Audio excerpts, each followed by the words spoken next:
Ác lâu pinong ayaw Kawing kwanin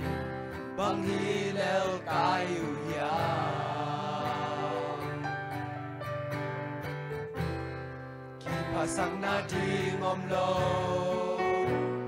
Kilyasang na di ngomlo Jesu kagumpale Kataupali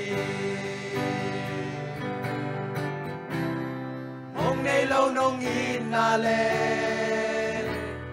Bên ngay lâu nông happy na Cô te adi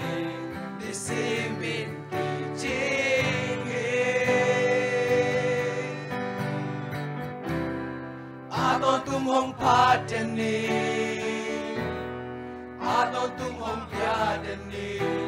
Kahu salai ting Na min kong pa tôi đi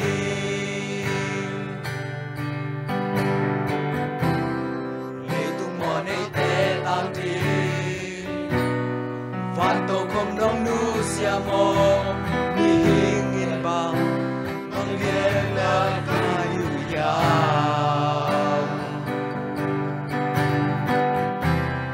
Hinaman takto hong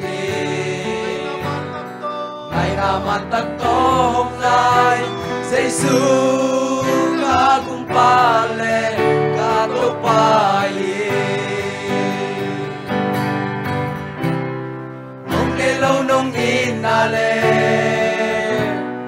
Penge lâu nông happy na Ote adi Nisimin ichingi Aton tung hong patani Aton tung hong biadani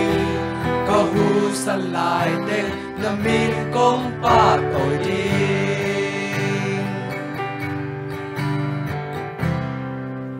Sana ka chua ka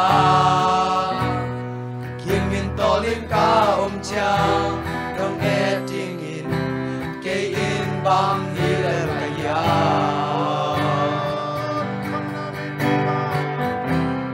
Lúc khắp na mê pi bang zin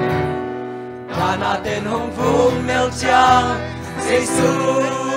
ka kumpale Ka taupayi Lâu nông inale Penge lâu nông happy na Cô te adi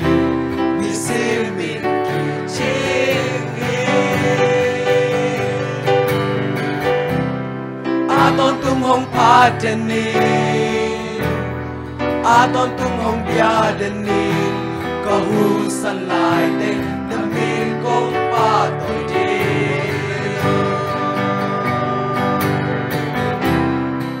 Ngày lâu nông inale Ngày lâu nông happy na Cô te adi Ni xin min kỳ chingi Aton tung hong patani Aton tung hong biadani Kahu salai te Namin kong patoy di